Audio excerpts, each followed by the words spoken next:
大家好，我是健康管理师李晓。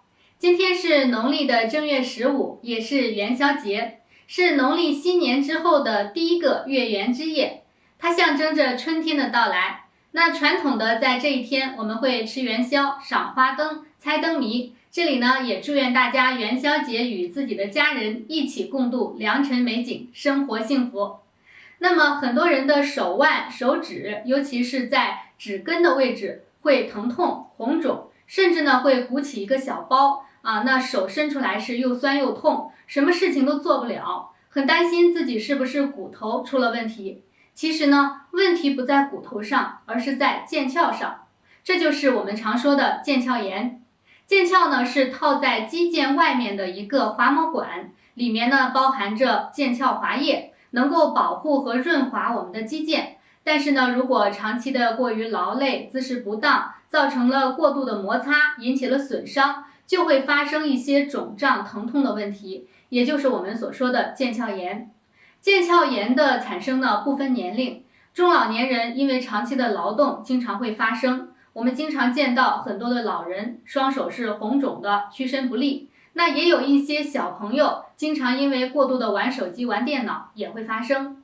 其中呢，女性又比男性多发。有一些妈妈呢，长期抱着孩子，那手腕的用力不当也会引发腱鞘炎、手腕疼痛，也被叫做是妈妈手。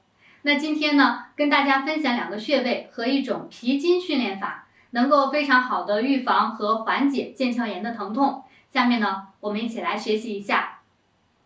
我们首先呢，要按揉2个穴位，阳溪穴和三间穴。我们先来找一下阳溪穴。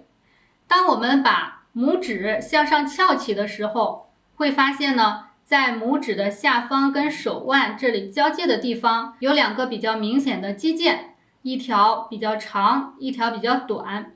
那么这2条肌腱当中有一个凹陷，在手腕这里，这里呢凹陷处就是阳溪穴的位置。好，阳溪穴的话呢，我们左右手各一个，它们的位置是对应的，找阳溪穴的方法也都是一样的。那么找到阳溪穴的位置之后，我们用另一只手的拇指放在这个位置去按揉一下。那有腱鞘炎的朋友，或者是平常用手打字比较多、姿势不当的人，就会有非常明显的酸痛感。好，我们点揉一会儿。点揉一会儿之后呢，就会发现呢，本来这个身躯不利、有点疼痛的拇指，在活动的时候就灵活了很多啊。那这是左手的阳溪穴，右手呢也是一样的，把右手的拇指翘起来，拇指的下方这2根非常明显的肌腱中间的凹陷处就是阳溪穴。好，可以用自己的拇指进行按揉。一定要按揉到有这种酸痛感出现，但是呢，这个力度咱们自己掌握，以酸痛但是自己能承受为度，左右手各按揉3到5分钟。那么每天呢，可以多次按揉，只要您工作累了，感觉手腕比较累了，那就可以按揉一会儿。第2个穴位是三间穴。那找三间穴的时候，我们轻轻的握拳，不用握得特别用力，微微握拳就可以了。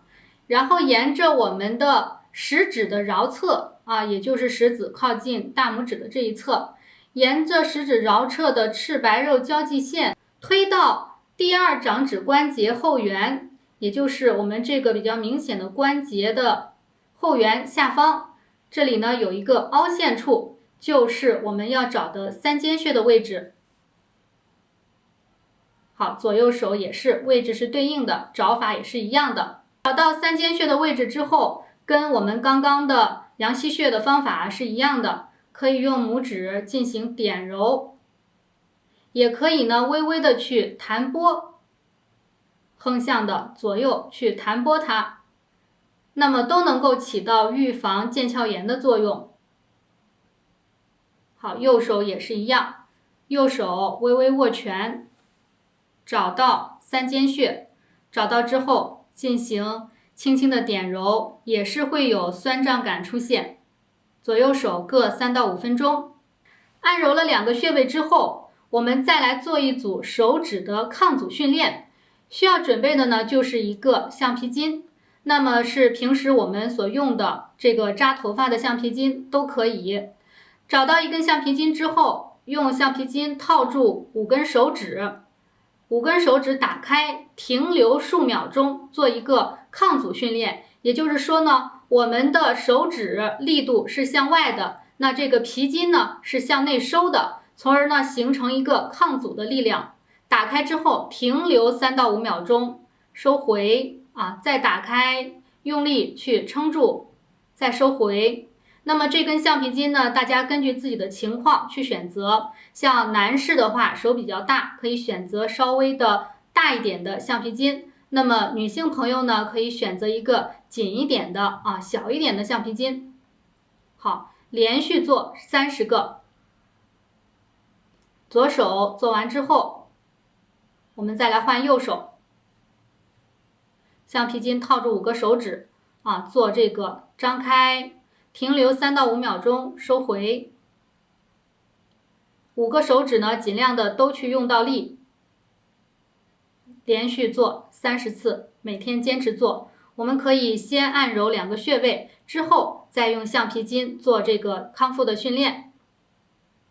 这组方法呢，我们坚持去练习1个星期左右，疼痛的位置就会有明显的缓解。